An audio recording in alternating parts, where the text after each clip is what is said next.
सातव्या मुलीची सातवी मुलगी या मालिकेच्या आजच्या भागात आपण पाहणार आहोत.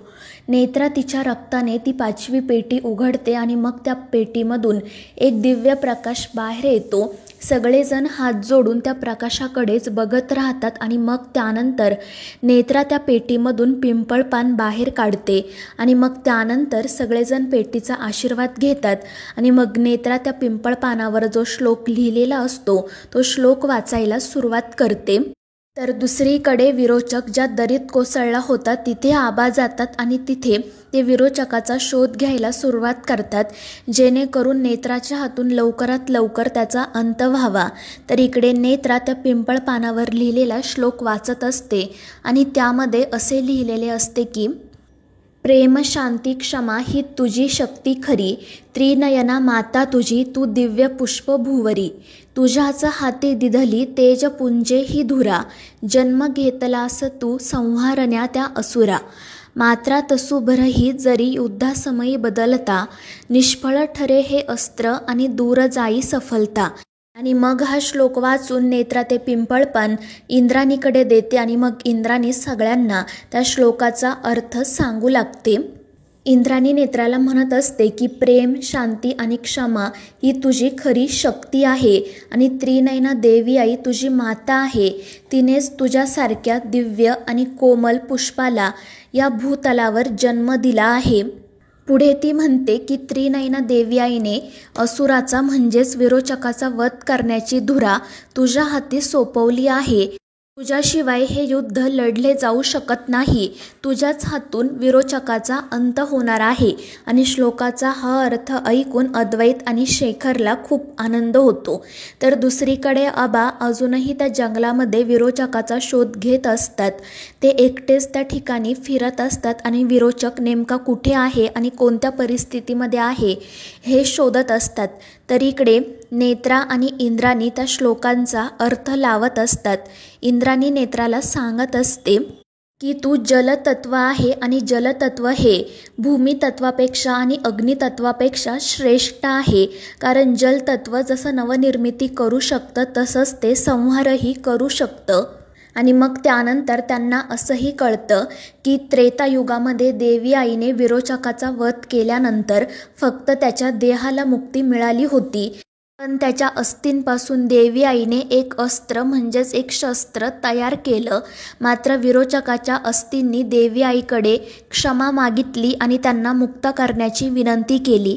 आणि मग देवी आईने त्या विरोचकाच्या अस्थींना एक वरदान दिले आणि सांगितले की त्या अस्थींपासून बनवलेल्या शस्त्रापासूनच विरोचकाचा अंत होणार आहे.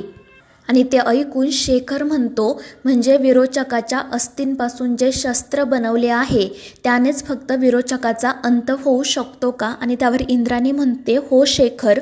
तर दुसरीकडे आबा अजूनही त्या जंगलामध्येच असतात आणि विरोचकाचा शोध घेत असतात. तर इकडे इंद्राणी आणि नेत्रा त्या श्लोकाचा अर्थ उलगडत असतात. त्यामधून त्यांना असं समजतं की जरी ते शस्त्र देवी आईने घडवले असले तरी त्यामध्ये विरोचकाच्या अस्थी आहेत. त्यामुळे त्यात चांगली आणि वाईट अशा दोन्हीही शक्ती आहेत. ते अस्त्र पातक आहे आणि दिव्यसुद्धा. ते तेजोमय आहे आणि ते आपल्याला अंधाराकडे सुद्धा नेऊ शकतं. त्या शस्त्रामुळे विरोचकाचा अंत होणार आहे. मात्र थोडी जरी चूक घडली तर ते शस्त्र निष्फळ ठरू शकतं. आणि ते शस्त्र जागृत करण्यासाठी जल, भूमी आणि अग्नितत्वाचे रक्त लागणार. आणि जेव्हा या तिन्ही तत्वांच्या रक्तांचा संगम होईल तेव्हाच ते शस्त्र जागृत होईल. आणि इतकंच नाही तर ते शस्त्र कोणतंही श्वापत वापरू शकत नाही. तर ते शस्त्र फक्त एक मनुष्य वापरू शकतो, ज्याला एक डोकं, 2 डोळे, 2 हात, 2 कान आणि 2 पाय असतील.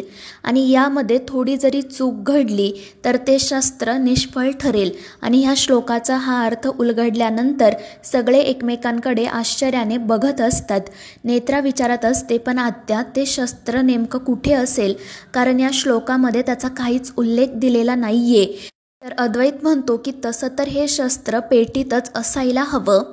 तर शेखर म्हणतो पण एवढ्याशा पेटीत ते शस्त्र कसं असेल, ते आपल्याला नक्कीच कुठेतरी दुसरीकडे सापडेल. आणि मग ते सगळेजण देवी आईकडे प्रार्थना करतात आणि मग तितक्यात त्या पेटीमध्ये पुन्हा एक दिव्य प्रकाश निर्माण होतो.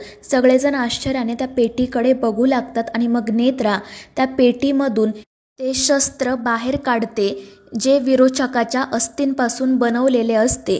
आणि ते शस्त्र बघून सगळ्यांनाच खूप आनंद होतो. इंद्राणी सांगत असते की हे अस्थिशस्त्र आहे, हे विरोचकाच्या अस्थिंपासून बनवले आहे आणि याचमुळे विरोचकाचा अंत होणार आहे. मात्र त्यासाठी आपल्याला आईच्या शक्तीची गरज लागेल. आणि मग त्यानंतर नेत्रा म्हणते की अजूनही विरोचक देवी आईच्या डोंगराच्या पायथ्याशी असणाऱ्या त्या जंगलातच असेल, तिथे जाऊन आपल्याला त्याचा शोध घ्यावा लागेल आणि त्याच्याकडून मनोरमा आजींची शक्ती परत मिळवावी लागेल. तर अद्वैत म्हणतो ठीक आहे नेत्रा, मग आपण लगेच त्या ठिकाणी जाऊ. पण इंद्राणी अद्वैतला थांबवते. ती म्हणते की अद्वैत, आता तू नाही तर मी नेत्रासोबत जाणार, कारण आम्हा तिघींची शक्ती लागेल या शस्त्राला जागृत करण्यासाठी. मात्र अद्वैत काही ऐकायला तयार नसतो. पण शेखर त्याला समजावतो की जर या दोघी जणी तिकडे गेल्या आणि विरोचक इथे आला तर तू इथे असणं गरजेचं आहे. नेत्रा आणि इंद्राणी सुद्धा त्याला तेच सांगतात आणि मग नाईलाजाने अद्वैत घरीच थांबण्याचा निर्णय घेतो. तर नेत्रा आणि इंद्राणी लगेच वाओशीला जाण्यासाठी निघतात. तर मित्रांनो, या मालिकेच्या पुढील भागांच्या अपडेट्ससाठी आपल्या चॅनेलला सबस्क्राईब करा.